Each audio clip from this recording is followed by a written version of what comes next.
தனியரசு 4 பேர் பேசினதையும் கேட்டீங்க. அதிமுகவை எப்படி ஒன்றிணைப்பது? அது நடக்குமா? நடக்க வாய்ப்பு இருக்கா? சாத்தியங்கள் இருக்கா? உங்களுடைய மதிப்பீடு என்ன? என்னமோ அது விக்ரமாதித்தன் கதை மாதிரி தாம்மா ஆயிப்போச்சு இப்ப. இப்ப அண்ணா திராவிட முன்னேற்ற கழகம் எவ்வளவு பெரிய ஒரு வலிமையான மக்கள் பேர் இயக்கம். அத நம்ம எனக்கு தெரிய உலகத்துல ஒரு கட்சி அதாவது ஒரு அரசுனுடைய குறை, நிறை அல்லது அதனுடைய சிக்கல்கள் குறித்து நம்ம பல நாள் பல விவாதம் உலகம் பூரா பண்றோம்.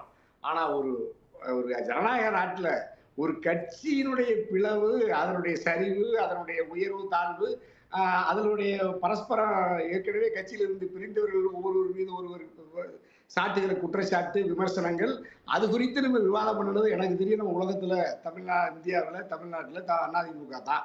அந்த அந்த பண்ணிட்டு அளவுக்கு இருக்கோம்ல. ஒரு 7 வருஷமா பண்ணிட்டு இருக்கோம்னா, ஒண்ணுமே இல்லன்னா நம்ம பேச மாட்டோம். அந்த கட்சி இன்னும் உயிர்ப்போட இருக்கிறதுனால தானே பேசிக்கிட்டே இருக்கிறோம். ஆமாமா, நான் ஒண்ணு தவறு சொல்லல. யாருக்கிட்ட ஏன்னா அந்த உயிர்ப்போட இருக்கு? அளவுக்கு அந்த கட்சி ஆமாமா, அந்த கட்சி அந்த மக்களுக்காக உழைத்து அந்த மக்களை வாழ வைத்த ஒரு கட்சி. அதாவது மக்கள் அதிமுகவை வாழ வைத்தார்கள், அதிமுக மக்களை வாழ வைத்தது. அதாவது தமிழ் மக்களை. அப்ப அது உலகம் முழுக்க தமிழ் சமூகத்தினுடைய தலைநிமிர்வுக்கு வினையாற்றிய, சாதி மதங்களை கடந்து ஏழை பணக்காரன் பாகுபாடு இல்லாமல் ஒரு மானுட சமூகம், அதாவது இந்திய கலாச்சாரத்தில் இப்ப ஆயிரம் ஆண்டுகளாக இருந்த பிற்போக்குகளை, அறியாமையை, வறுமையை ஒழித்து தந்தை பெரியாரும் பேரறிஞர் அண்ணாவும் காட்டிய அந்த அறிவு வெளிச்சத்தில் வளர்ந்த இயக்கம் அதிமுக. அந்த அந்த அதுலதான் இந்த மானுட சமூகம் தலைநிமிர்கிறது. 32 ஆண்டுகள் நம்ம ஆட்சி அதிகாரத்தில் இருந்த ஒரு கட்சி இப்போ ஒரு தாழ்வு. அதாவது இந்த கட்சி அவ்வளவு பெரிய கட்சியை வழிநடத்திய நிறுவனர் புரட்சி தலைவர், அதை ஆளாக்கி பாதுகாத்த புரட்சி தலைவி அம்மா. அம்மாவின் மறைவுக்கு பிறகு ஏற்பட்ட நெருக்கடி. இந்த நெருக்கடி என்பது செயற்கையாக ஊட்டப்பட்டது. ஏன்னா நம்ம எல்லாத்துக்கும் உலகறிந்த விஷயம் அது. அது இயற்கையா இந்த நெருக்கடி வரல. அம்மா இறக்குறாங்க, ஆனா அதுக்கு பிறகு சின்னம்மா அவர்கள் கட்சியை கட்டுப்பாடாதான் வச்சிருந்தாங்க.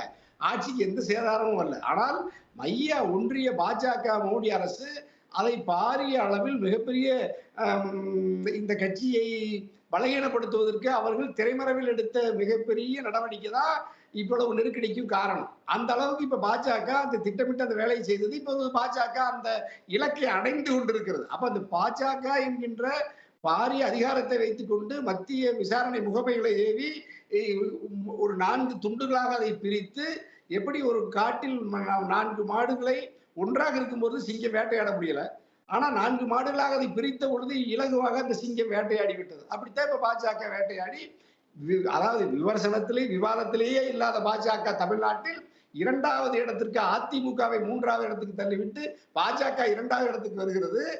புரட்சி தலைவி அம்மாவினுடைய முக்கியமான நிதித்துறை அமைச்சராக இருந்த ஜெயக்குமாரன, சட்டமன்ற பேரவையினுடைய தலைவராகவே இருந்த, சபாநாயகராக இருந்த ஜெயக்குமாரன தலைநகர் சென்னையில அவருடைய சொந்த மகன் 2024 நாடாளுமன்ற பொதுத் தேர்தலில் சாதாரண வடநாட்டு இந்தி கட்சி பாஜக கிட்ட, தாமரை கிட்ட தோத்து போய் 3வது இடத்துக்கு போறாரு. அதற்கு பிறகும் கூட ஜெயக்குமாரன் அந்த வேதனையே அவங்ககிட்ட வரல. தலைநகர் சென்னையில பாஜக 2வது இடத்துக்கு வருது, 3வது இடத்துக்கு போகுது.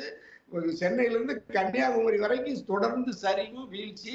இது குறித்து எடப்பாடிக்கோ, இது குறித்து மற்ற ஏனைய ஆளுமைகளுக்கோ ஒரு வருத்தம் இருக்கிறது, வேதனை இருக்கிறது. இப்ப நான் கூட முன்னாள் சட்டமன்ற உறுப்பினர் மருத்துவர் ஐயா சொல்றாங்க, நம்ம ஸ்ரீதர் ஐயா சொல்றாங்க. ஏன்னா அவங்க நீண்ட காலமா கட்சிக்காக தொண்டாற்றி நிழலாக இருந்து கட்சியை வேறாக இருந்து பாதுகாக்கிற கோடிக்கணக்கான ஆதரவாளர்கள் அவங்க எல்லாம் முக்கியமானவங்க. ஆனா இன்னைக்கு அவங்க எல்லாருமே கட்சி ஒன்றுபடணும். இந்த விவாதம் இப்ப நம்ம இன்னைக்கு நியூஸ் சேனல்ல இந்த விவாதத்தை நடத்துறோம். இந்த விவாதம் எதன் அடிப்படையில் வருகிறது? தொடர்ந்து தோல்வி மேல தோல்வியை சந்திக்கிறது. நடைபெற இருக்கின்ற விக்கிரவாண்டி தேர்தலிலே கூட 11வது தோல்வியை சுமப்பதற்கு அஞ்சி எடப்பாடி தப்பித்து விலகி போறார். ஆனா கட்சி கட்டுப்பாடாக இருக்கிறதுங்கிறத எங்க ஸ்ரீதரியா முன்னாள் சட்டமன்ற உறுப்பினர் சொல்றாங்க. கட்சி கட்டுக்கோப்பாக இருக்கிறது, ஆனால் மக்கள் வாக்களிக்க மறுக்கிறார்கள். கட்சி எதன் அடிப்படையில் கட்டுக்கோப்பாக இருக்கிறது என்றால், அது ஒரு கருத்தியல், ஒரு தத்துவ நிலையில், ஒரு கோட்பாட்டில் தலைவர்களினுடைய, நிறுவனர்களினுடைய கனவுகளை நனவாக்குகிற அந்த தத்துவத்தை தாங்கி தலைவன் செயல்பட்டால் கட்சி கட்டுப்பாடாக இருந்தா நாட்டு மக்கள் வாக்களிப்பார். எடப்பாடியிடம் அப்படிப்பட்ட ஒரு தத்துவமும் இல்லை. அல்லது அந்த தத்துவத்தை சுமந்து தன்னை இழந்து நாட்டு இல்ல மக்களின் நீங்க சொல்ற வாக்குகளை லாஜிக்கு ஆதரவை பெறுகிறது. எடுத்துக்கிட்டோம்னா அந்த கட்சியில அந்த கட்சி தொடங்கின காலத்துல இருந்து அல்லது வந்து எம்ஜிஆர் காலத்துல இருந்தோ அல்லது ஜெயலலிதா அவர்களுடைய காலத்துல இருந்தோ இருந்தவர்கள் இன்றைக்கு இருக்கிறாங்க. கட்சியுடைய கோட்பாடுகளுக்கும் கொள்கைக்கும் எதிராக அவர் இருக்கிறார் என்றால் கூட இருக்க மாட்டாங்களா? தேர்தல்ல சந்திச்சு தேர்தல்ல வாக்களிக்கிறதெல்லாம் அடுத்த நிலைப்பாடு. கூட இருக்க மாட்டாங்கல்ல, கூட தானே இருக்கிறாங்க. இவ்வளவு சலசலப்பு, இத்தனை தோல்விகளுக்கு பின்னாலும் ஒன்றாக நிற்கிறார்கள். இன்றைக்கும் இவங்கெல்லாம் வெளியிலேருந்து உள்ளவங்க பேசுறாங்கங்கிற அளவுக்கு தானே இதை டீல் பண்றாங்க அவங்க.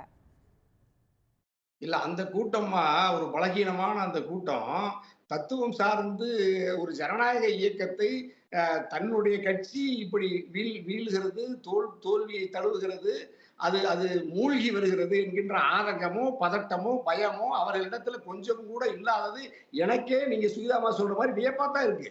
இவ்வளவு பெரிய மூத்த தலைவர்கள், புரட்சி தலைவரை கரம் பற்றி நடந்த தலைவர்கள் எல்லாம் இப்பொழுது எடப்பாடி தான் சாணக்கியர், எடப்பாடி தான் ராஜதந்திரி, எடப்பாடி தான் மாவீரன் சொல்லி இப்போ இன்னைக்கு வரைக்கும் கிரீன்வே சாலையில கோஷம் போடுறதுனால எனக்கே வியப்பா இருக்கு. 80 வயது ஆகுது, கையெல்லாம் நடுங்குது, எடப்பாடி வாழ்கன்னு கோஷம் போடுறாங்க. எதுக்கையா எடப்பாடி வாழ்கன்னு கோஷம் போடுறீங்கன்னா, எனக்கு பதவி கொடுத்துருக்காங்க. சரி, எதுக்கையா பதவி? ஆட்சி அதிகாரத்துக்கு எப்பவாவது வரும். எப்ப வரும்? தொடர்ந்து எந்த காலத்துக்கும் வராது. 2024 40 பேர் போட்டியிடுகிறதுக்கு வேட்பாளர் கிடைக்காத எடப்பாடி இந்த நீங்க சொல்றீங்களா இப்ப கட்டுக்கோப்பா இருக்கு, எல்லா மாநில தலைவர், மாவட்ட தலைவர், ஒன்றியம் எல்லாம் கட்டுக்கோப்பா இருக்கிறாங்க. ஏன் நாடாளுமன்ற தேர்தலில் அண்ணா திராவிட முன்னேற்ற கழகத்துல இரட்டை இலை சின்னத்துல போட்டி போடுறதுக்கும் கூட ஒரு மாவட்ட செயலர் கூட முன்னில்ல. ஏன்னா அவனுக்கு தெரிய தோற்று போய்விடும். ஏன் நீ ஒரு இன்னைக்குல நீங்க உள்ளாட்சி தேர்தல் வரட்டு, நான் இப்ப யாராவது ஒரு பொறுப்பாளரை, ஏதாவது மாவட்ட யூசி டிசி, அதாவது டிஸ்ட்ரிக்ட் கவுன்சிலர், மாவட்ட குழு உறுப்பினர், ஒன்றிய குழு உறுப்பினர், ஊராட்சி மன்ற குழு தலைவர், எந்த மேயர் பொறுப்புக்கு, நகர்மன்ற மாநகர மன்ற உறுப்பினர்களுக்கு போட்டி யாராவது வர சொல்லுங்க. வரவே மாட்டாங்க. ஏன் வர மாட்டாங்க? எடப்பாடியினுடைய இரட்டைகளை நம்பி களத்துக்கு போனால் தோல்வி நிச்சயிக்கப்பட்ட ஒன்று. சரி, அப்படின்னா நீங்க தோல்வி ஜனநாயகத்துல இயல்புதான், இதை மறுபரிசீலனை செய்யக்கூடிய பக்குவம் எடப்பாடிக்கே வரல. மக்கள் தண்டிக்கிறார்கள், தொண்டர்கள் தண்டிக்கிறாருன்னா இப்ப நீங்க நம்ம எல்லாரும் கட்டுக்கோப்பா இருக்குன்னு சொல்லிட்டோம்ல. இந்த கட்சிக்கு கட்டுக்கோப்பா இருக்கிற ஆணி வேறா இருக்கிற தொண்டர்கள் இருக்கிறார்கள். புரட்சி தலைவர் அம்மாவாவது 1.5 கோடி தொண்டர்கள் சொன்னாங்க. இந்த எடப்பாடி செயற்கையா ஒரு தோற்றத்தை எல்லாத்துக்கும் விளைச்சாரு. 2.5 கோடி, 2 கோடியே 40 லட்சம் தொண்டர்கள் எடப்பாடி சொன்னீங்கல்ல. இந்த கூட்டம் சொல்லுச்சுல்ல, 2500 கட்டுப்பாடான கூட்டம் சொல்லுச்சுல்ல.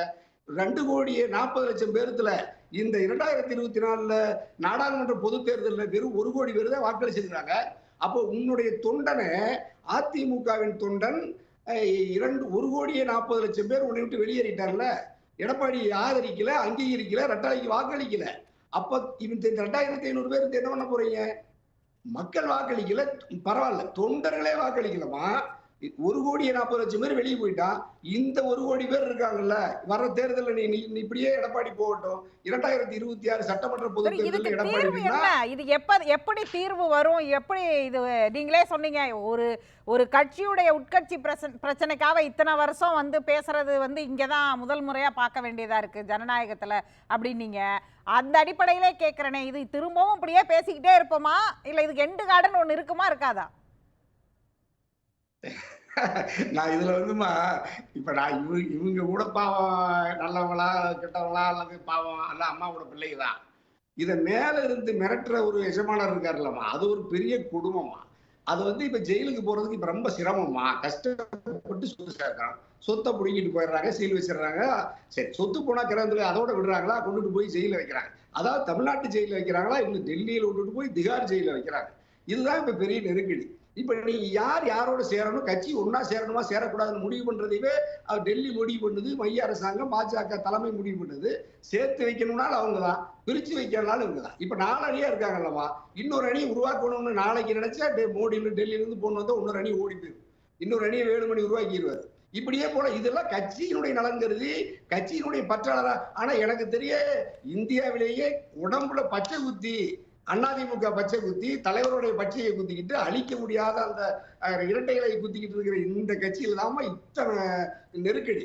இவைகளை எல்லாம் கலந்து பேசுறதுக்கு குழுவும் வேண்டாம், ஒண்ணும் வேண்டாம். யாருக்கு தெரியாம இருக்கு? 1 மணி நேரத்துல ஓபிஎஸ்சி, டிடிவி, சின்னம்மா, எடப்பாடி எல்லாம் வாய்ஸ் கார்டு வாங்க, வெளிப்படையா பேசுவோம். இது என்ன உங்களுக்கு சிக்கல்? யாருடைய சொத்தை யார் எடுத்துக்க போறா? அதுல என்ன பெரிய நெருக்கடி இருக்கா? நீங்க பாஜக டெல்லிக்காரர் சொன்னா கேக்குறீங்க, சின்னம்மா சொன்னா கேட்க மாட்டீங்க, அல்லது ஒன்னா கூடி பேசினா என்ன உங்களுக்கு தாழ்வு வந்துருங்கிற நான். அல்லது யாரை இதுவரைக்கும் விமர்சிக்கவே இல்லை. சின்னம்மா யாரையாவது குற்றம் சொல்லி குறை சொல்லியிருக்காங்களா? ஓபிசிஓ, டிடிவிஓ, எடப்பாடிவோ அல்லது கட்சியினுடைய எந்த ஒரு நபரையோ சின்னம்மா அப்படி சொல்லவே இல்லை. அவர் தாயுள்ளத்தோடு நான் அனைவரையும் அரவணைத்து கட்சியை வலிமைப்படுத்தணும்னு சொல்றாங்க. பதவி கூட வேணும்னு நான் சொல்லுவேன். இந்த பொதுச் செயலாளர் நீங்க கொடுத்த பதவி தானே, அவங்களா வந்து கேட்டாங்களா? இந்த பதவி கூட நீங்க எடுத்து எங்களுக்கு வேணுமா, நீங்க அந்த பதவி விட்டு கொடுங்கன்னு நீ போய் நேரா கேளு, அம்மா சொல்றாங்க.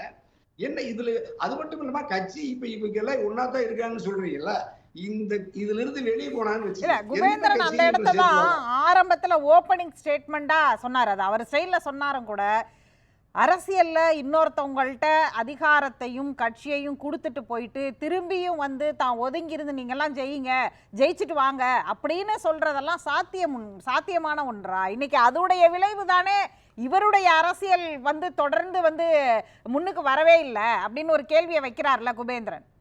அங்கேயே அவர் வந்து முடிச்சுட்டாங்க அப்படின்றாரு.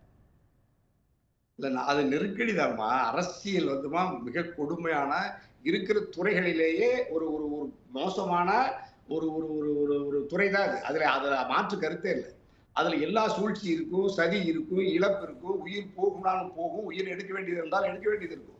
ஆனா அதுக்கு இவங்க அநியமா இருக்கணும். ஏன் ஒரு தலைவர் இப்ப நான் அதை சொன்னேன். நான் ஒண்ணு நீ வந்து சிறையாலும் நான் இந்த தமிழ்நாட்டு மக்களுக்காக, அண்ணா திராவிட முன்னேற்ற கழகத்தின் தொண்டர்களுக்காக விதிகளுக்கு புறம்பாக பாரிய அச்சுறுத்தல் அல்லது அடக்குமுறைகளை நான் எதிர்கொள்ள தயாரா இருக்கிறேன்னு ஒரு தலைவர் அப்படியே சொல்லி மீண்டும் சிறைக்கு போகணும். சிறைக்கு போனா அல்லது வேற வேற இழப்புகள் வந்தாலும் ஏற்கணும். ஆனா அந்த கட்சி அவங்க கிட்ட தலைமையில் இருக்கணும். அப்படியே தான் அம்மா உள்ள போனாங்க. அம்மா உறுதியா தான் போனாங்க. பாஜக கிட்ட சரணடையில, மைய அரசாங்கத்துக்கிட்ட சரணடையில. ஆனா இந்த துரோக கூட்டம் என்ன பண்ணுச்சு? மொத்த கூட்டமும் அதிகாரமும் சுவைத்து கொண்டு செல்வத்தை, பணத்தை, ஆட்சி அதிகாரம் கிடைச்ச உடனே ஒரு சின்ன கிளாரிபிகேஷன் நீங்க சொன்ன வார்த்தையில இருந்து சொல்லுங்க. ஒரு கட்சியை ஒருங்கிணைக்க உயிரை கொடுக்கணுமா, உயிரை எடுக்கணுமா? உயிரை எடுக்க வேண்டியது இருந்தாலும் எடுக்கணுமா?